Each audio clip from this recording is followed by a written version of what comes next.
Hi, this is Wade Tolles, and for the next few minutes, we're going to go back to the IBM Common Licensing Tool. This is part 4.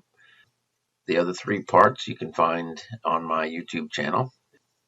Today, we're going to go into the installation of the License Key Administration Reporting Tool via the Linux command line interface only. This is a little bit different. Same prerequisites as GUI installation. So we won't get into those. They're here in case you want to pause and see the same prerequisites in terms of configuring. I'm going to leave these slides in the deck as well because it is configured the same way, simply from a remote device. Architecture is the same.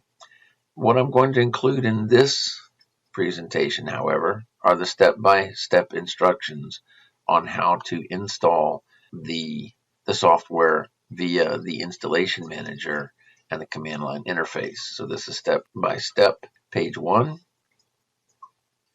And this is the second page of step-by-step for the agent and ARC tool install.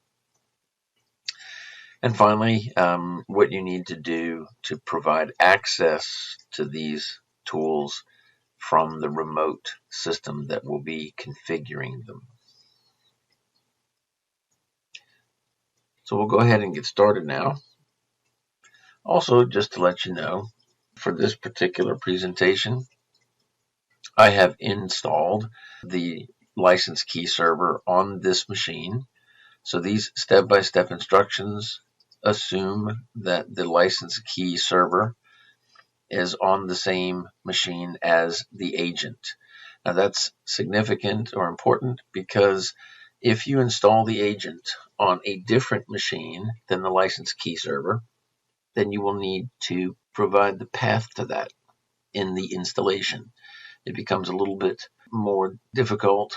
And the important thing to know there is that you'll need to identify all of the remote access information for that machine to be able to implement that. So for this software, if you're going to install by the command line, I highly recommend that you install both the agent and the reporting tool on the same server as the licensed server. So let's go ahead and get started. First, note that we are in the tools folder. Also note that I have already installed the installation manager onto this server into the default location for the installation manager, which is opt IBM installation manager Eclipse. When that installs, that only takes a few minutes or a few seconds to install. When the installation completes, you'll move to the tools folder, and within the tools folder, you're going to be installing via the IMCL. Prior to beginning the installation, you will need to download the software to the server. In this case, I have downloaded it to a folder called Files. All of the software that is needed is located in this folder, and I've created subfolders to that for each installation. Note that the file that we're going to be entering in the preferences is going to be the disk tag.inf. Do not forget to capitalize the T in disk tag. The command line interface is very unforgiving, as you may know, so each entry has to be exactly as it is. To install any software using the IBM Installation Manager, you need to configure the preferences in the Installation Manager first. So let's go ahead and do that. We'll begin with running IMCL with the -C option, and that will bring up the Installation Manager dialog box. Prior to selecting option 1, we're going to need to select option P for preferences, and then we're going to select repositories, option 1, which is the default. And note that currently there's an existing repository that was used to install the license key server. We're going to add the repository first for the agent and then for the administration and reporting tool. So we'll go ahead and select option D and enter the path to the repository location. And note that it will add it to the existing repositories if you have keyed it in properly. Now let's go ahead and add the agent repository. At this point, we select A for apply to apply all changes, and then we return to the installation menu. At this point, our repository has been configured in our preferences and is available. Our license key server is running, so we can go ahead and begin the installation. Now we start with the agent, not the reporting tool. So let's go ahead and select Install 1. We're going to select the agent, which is option 1. We're going to mostly select the defaults, in this case version 9 for installation. The package again is the agent that we selected. We're going to say next because it is already selected. We're going to accept, which is not the default.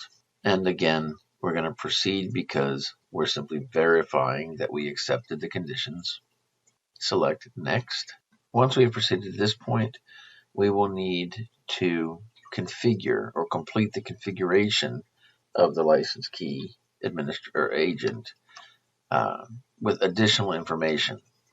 Once we're done, we can click Finish, and that will return us to the installation screen.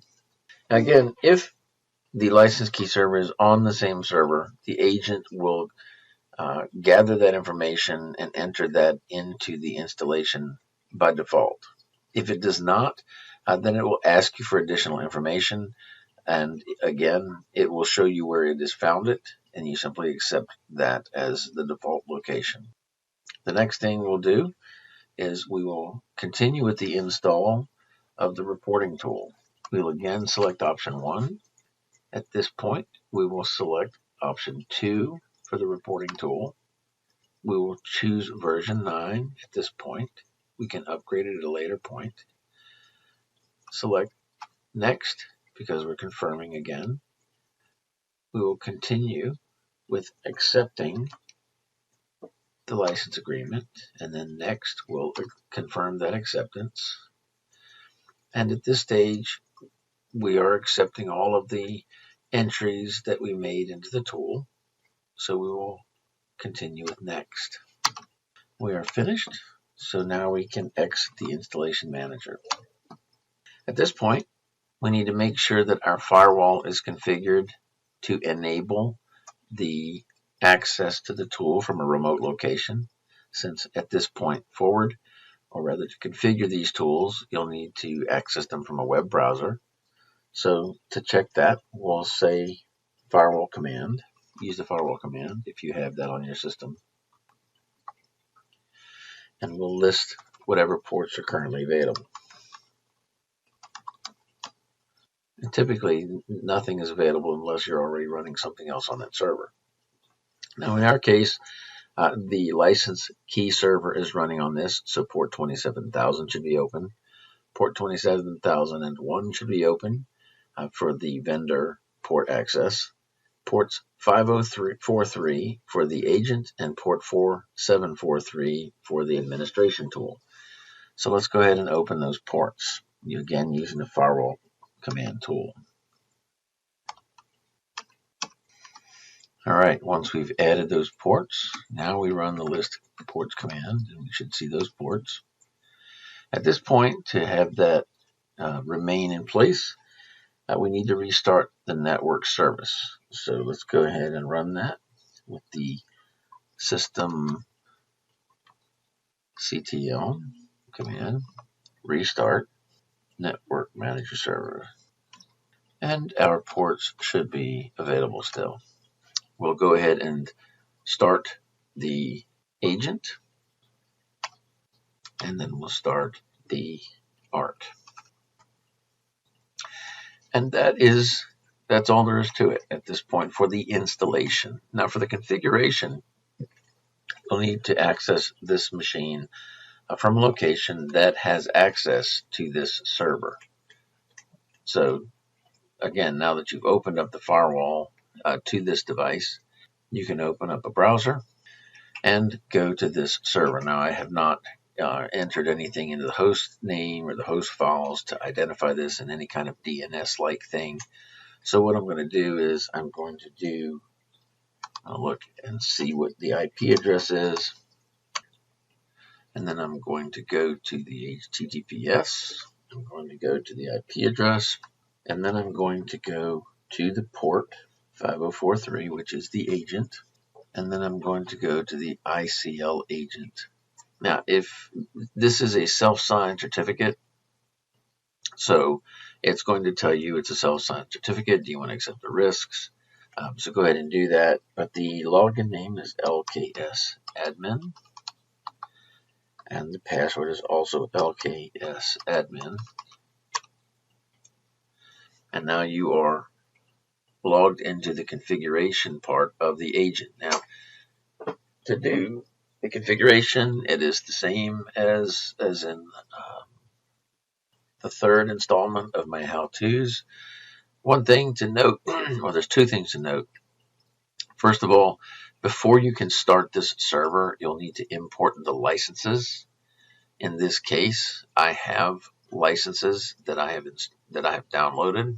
So I'll go ahead and import the license keys.